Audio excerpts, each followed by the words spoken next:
But I'm really happy that I came the first day of Spring Council to see how this whole thing gets built and like all the love that's put into it.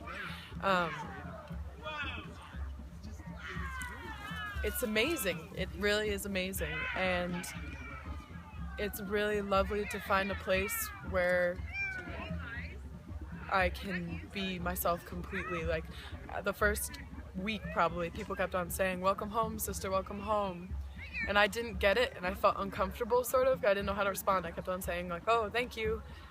But probably the third day we were here at the actual site, I told a guy my story, and he said, "Well, welcome home." And I looked him right in the eye and I said, "Thank you.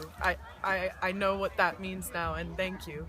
And I'm happy to be here." I'm one of the main cooks at Waterburn, and this gathering has been amazing. It's been amazingly beautiful. Everybody we've met from any tribal nation has been generous. They've been loving. They've been interested in what we can offer, what we can do, and in return. We are building rainbow bridges that haven't been built yet before because we've all been too scared to push the issue or too scared to try.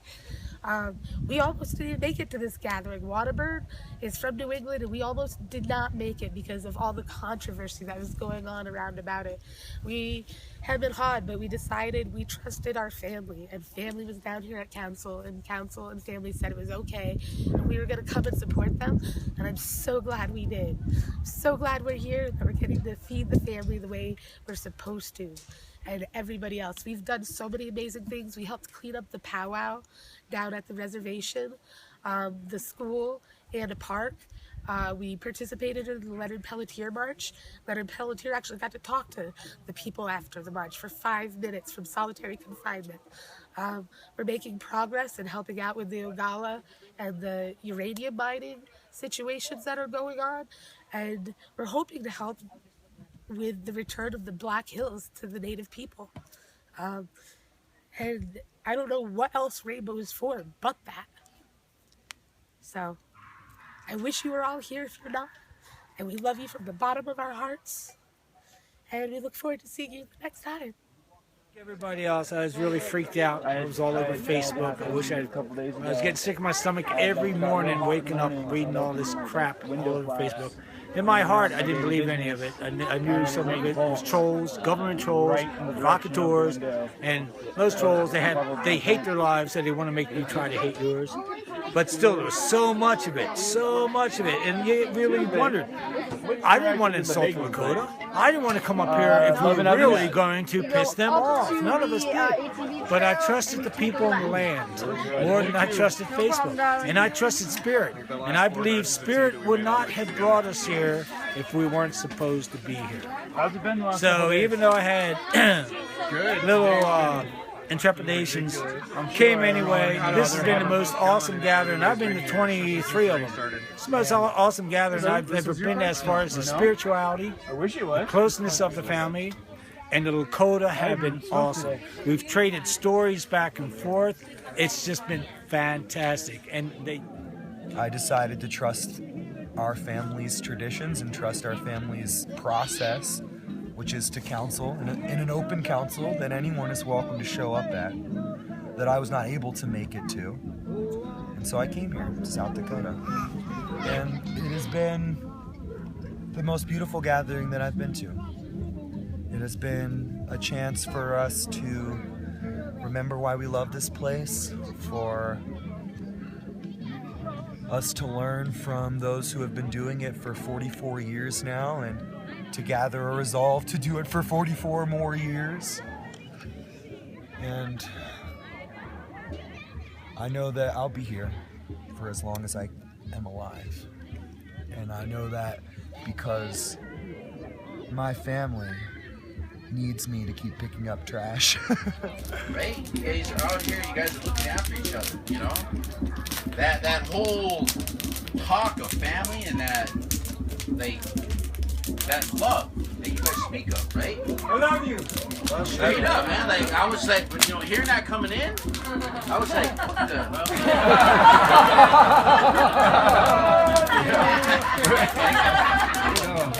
And when a girl said it to me, I was like, yeah, I love you too. when a brother said it, was like, yeah, I love you. I was like, I don't know, man. I don't see that way.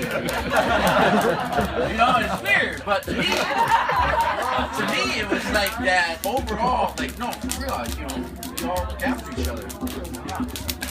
I grew up in a rough environment to which I didn't get love. You know what I'm saying? So for you guys to say that, I was like, yeah, I'm always cautious about stuff like that, you know?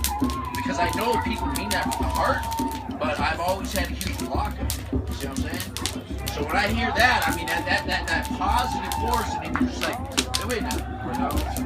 I've been down this road too many times, and got burnt too many times. I'm like this fly right here, you know? You know, deep down, I'm like, I don't know, I don't trust it. But you guys really mean it. You know, I love the people watch. And it's not, you know, us or anything like that. I'm out there and I'm looking at things, and you guys literally have like this zen. You get into it, you know, like that connection. You know, in the place.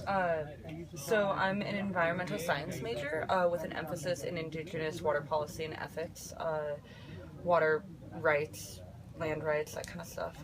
And I'm really interested in what's going on here because the issue of returning the Black Hills to the Lakota is really an example of how this government has just over and over taken from this group of people and just, you know, this is one of the most sacred spaces in their cosmology, and to continue trying to keep those people out feels really wrong to me.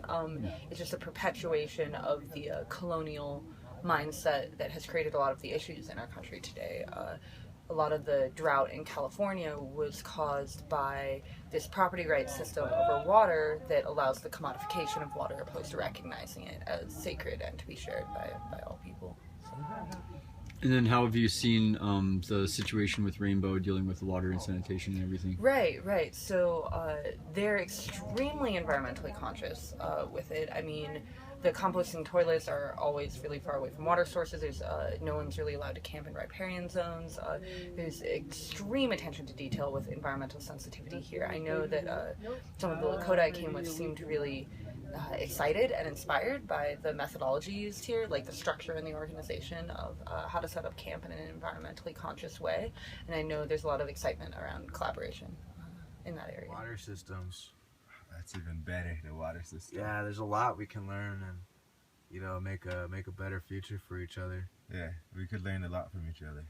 That's what I'm thinking. And yeah, I mean, and if any indigenous people, you know, watch this, I want them to know, understand that, you know, we all have to work together, and we can all benefit from communication, love, and you know, surviving. We need each other. We need everyone to survive, and everything. Mm-hmm. And you know, Rainbow really it breaks down all barriers. We're oppressed people, you know, in our communities or outside of in the cities and everything. And you know, the Rainbow people, they make us. We feel really safe. I should say, we feel really safe in society among the Rainbow community, the world. You know, the Rainbow world. They create a magical world, and it's an escape from Babylon, from the res. It's a really beautiful world.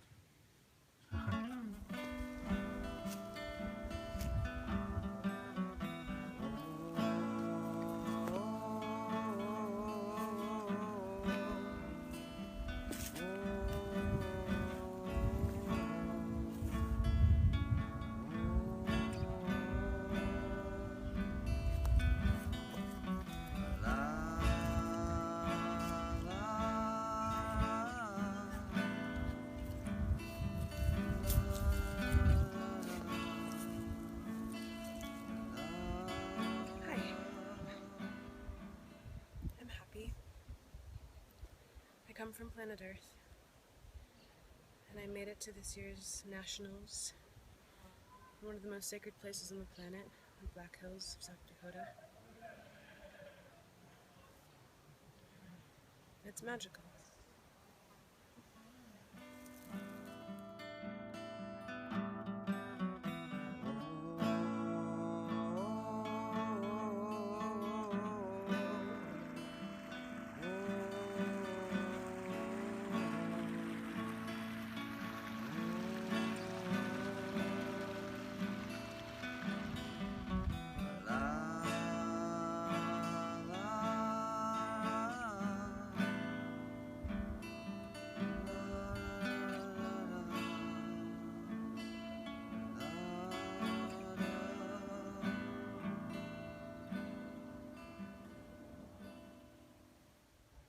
fell in love at the gathering.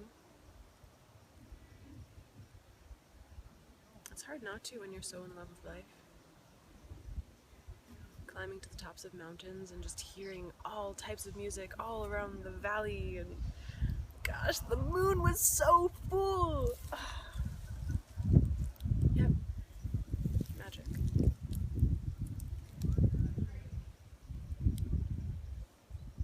Now I'm off on another international adventure, but it's never really international or anything. It's just continuing the connection with the planet, just like meeting new friends. New places and spaces and cultures and foods and languages. We're all one. Each individual person in their own universe of life.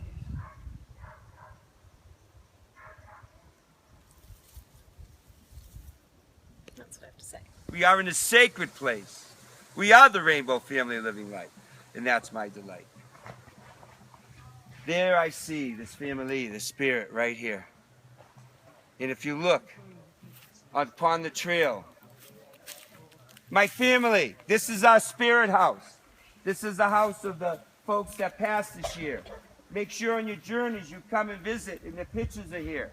And we're able to see, because they're here with us today, celebrating, relating, partaking of our joy making. In their view, look that way, look at that view. That's the beauty. They're home, they see the teepee. We're one family. We're one humanity. We come with the grace to know. It's true. I've been coming since 1972, when I was 23, like a lot of you. But I was just like you. Individuality, personality. In the next 44 years, if you come, you're going to be in your 60s and 70s. And you're just like me. And you're going to come to our spirit house. And you're going to see the glowing feather in any weather. Shine divine with an open mind. For I'm not older than you. You're not younger than me. I'm earlier. I'm before you. You're after. Group hug? Woo!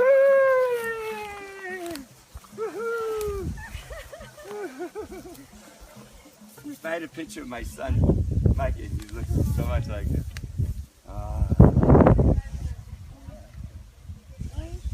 Please come and share this. What's going on for these folks.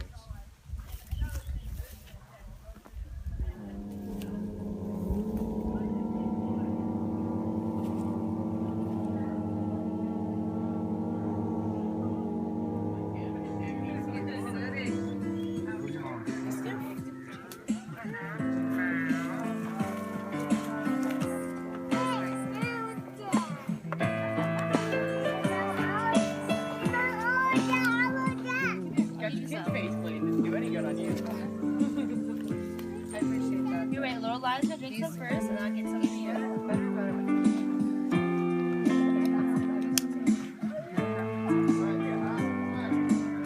Huckleberry tried to wash his face, he wouldn't do it. But you could convince him to throw a cup of water on his face. Yeah, and then you could wipe it off. That used to work. Yeah? Maybe that still works.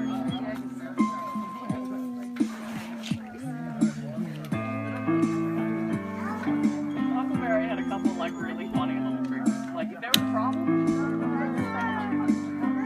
it worked so well. I've never seen it like that works sometimes with some. The Huckleberry was like every time. Like can't you have it upside down? Oh, never mind. Upside down. The world is better upside down.